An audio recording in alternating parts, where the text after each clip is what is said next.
Krishna everyone. मैंने last video में बताया था self respect, self value, self love.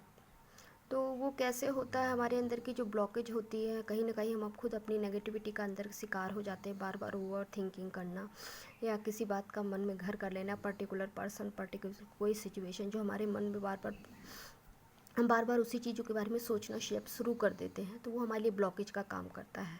तब हम किसी भी चीज़ पे जो सकारात्मक पॉजिटिव जो हमारी थॉट है, सोच है, उस पर हम कॉन्सनट्रेट नहीं कर पाते, फोकस नहीं कर पाते, अपने गोल पे फोकस नहीं कर पाते। तो उसके लिए मैंने बताया था कि जिस भी टाइम आपको, चाहे टीवी चल रहा हो, चाहे आप नहाए हो, बिन नहाए हो, कैसे भी बैठे हो, कहीं भी बैठे हो, अगर आप I am sorry, please forgive me, thank you, I love you, मैंने ये बोला था, ये एक तरह का ब्लॉकेज आपके आध्यात्मिक स्पिरिचुअल जर्नी में। क्योंकि देखिए, मन में जो सच्चा सुकून है आपको थोड़े समय के लिए तो मिल जाएगा, किसी भी चीज़ से, किसी भी सिचुएशन से कुछ, लेकिन फिर वही स्ट्रेस, वो सर्कल घूमना शुरू हो जाता है, वो पैटर्न घूमना शुरू हो जाता है। थोड़े टाइम आपको कुछ दिन लगेगा कि नहीं, कुछ अच्छा सा चल रहा है, कुछ अच्छा सा हो रहा है, लेकिन ये प्रकृति का नियम है, बदलाव, परिवर्तन। जैसे प्रकृति में परिवर्तन होता है, मौसम में परिवर्तन होता है, वैसे इंसान के स्वभाव में भी परिवर्तन होता है। आप थोड़े टाइम तो आपको लगेगा नहीं, हमारी फ्रेंडशिप अच्छी चल रही है, नहीं हमारा पड़ोसी बहुत अच्छा है, नहीं मेरा पार्टनर बहुत अच्छा है, लेकिन थोड़ी देर बाद या तो आप जो भी कहिए, चेंज जो एक परत सी जम जाती है, उसको साफ, उसको क्लीन करना बहुत ज़रूरी हो, चाहे हमारे ऊपर हो, चाहे हमारे रिश्ते में हो, चाहे हमारे जॉब में हो, बिजनेस में हो। अगर आपका बॉस के साथ अच्छा चल रहा है, थोड़े दिन बाद देखेंगे कुछ कीजिए, कोई दूसरा पर्सन आ गया है, बॉस उसे पसंद कर, उसका काम अच्छा है। तो एक कंपटीशन की, आज के समय में जो कलयुग है ना, कंपटीशन की होड़ है। कोई भी चीज़ स्थिर नहीं है, स्थायी रूप से नहीं है।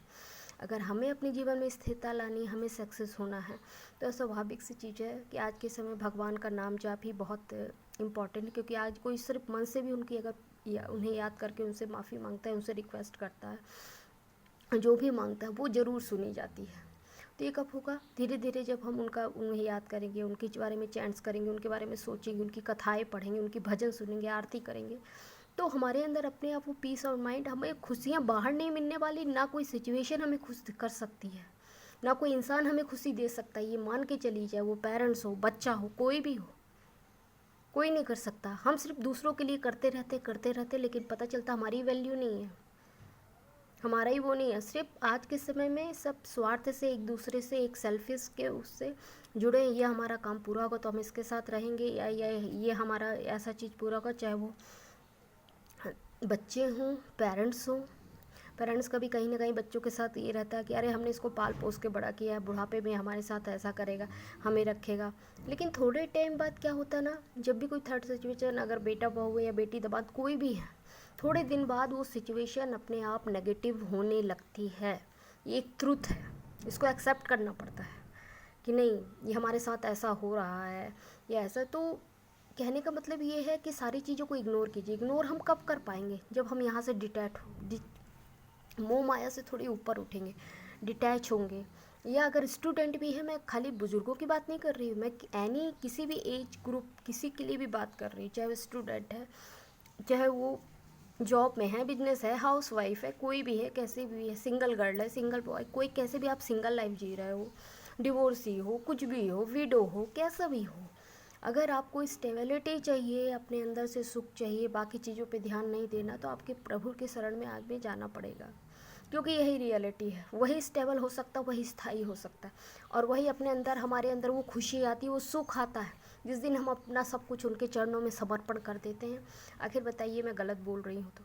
हम जब उनको समर्पण करते हैं, हम अपनी सारी बातें, आप दुनिया से बोलोगे, आसी पड़ोसी से बोलोगे, भाई बहन से बोलोगे, कुछ अगर जो समझते हैं इस चीज़ को तो वो ठीक है, वरना वो आपका मजाक ही बन के रह जाएगा। आपके किस्से जगह जगह आस पड़ोस में होने लगेंगे, और उसके यहाँ ऐसा हो गया, ऐसा हो गया।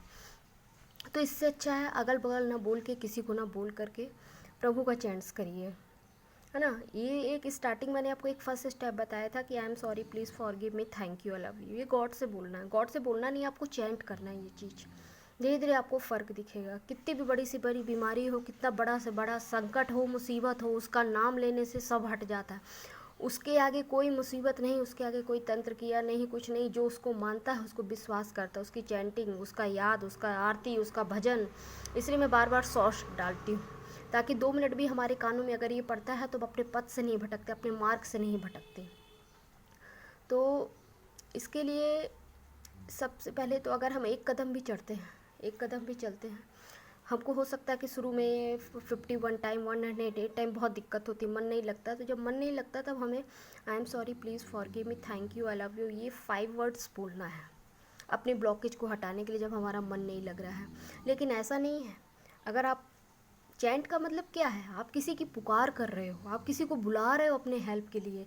हम कहते हैं एक बार बुलाओगे, एक बार पुकारोगे, 2 बार बुलाओगे नहीं आएगा, लेकिन वो चौथी पांचवी बार ज़रूर आएगा, और वो आएगा तो स्थायी रूप से आपकी मदद करेगा।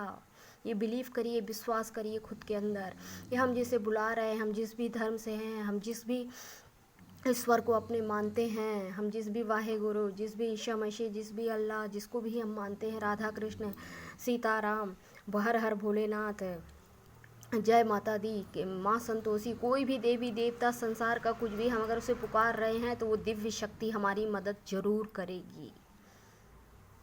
तो शुरू में 108 टाइम करिए, चाहे सीताराम बोलिए, चाहे राधे राधे बोलिए, कोई भी छोटा मंत्र जो अपन जल्दी रिपीट कर सकते हैं। मैंने बोला ना, इसके लिए किसी फॉर्मेलिटीज़ की ज़रूरत नहीं है, आप कहीं भी बैठ के कर सकते हैं। कोई भी चालीसा आपको पढ़ना, हाँ चालीसा के लिए है कि अगर आप सुबह नहीं कर पा रहे तो शाम को करिए, शाम को दिया जलाते समय।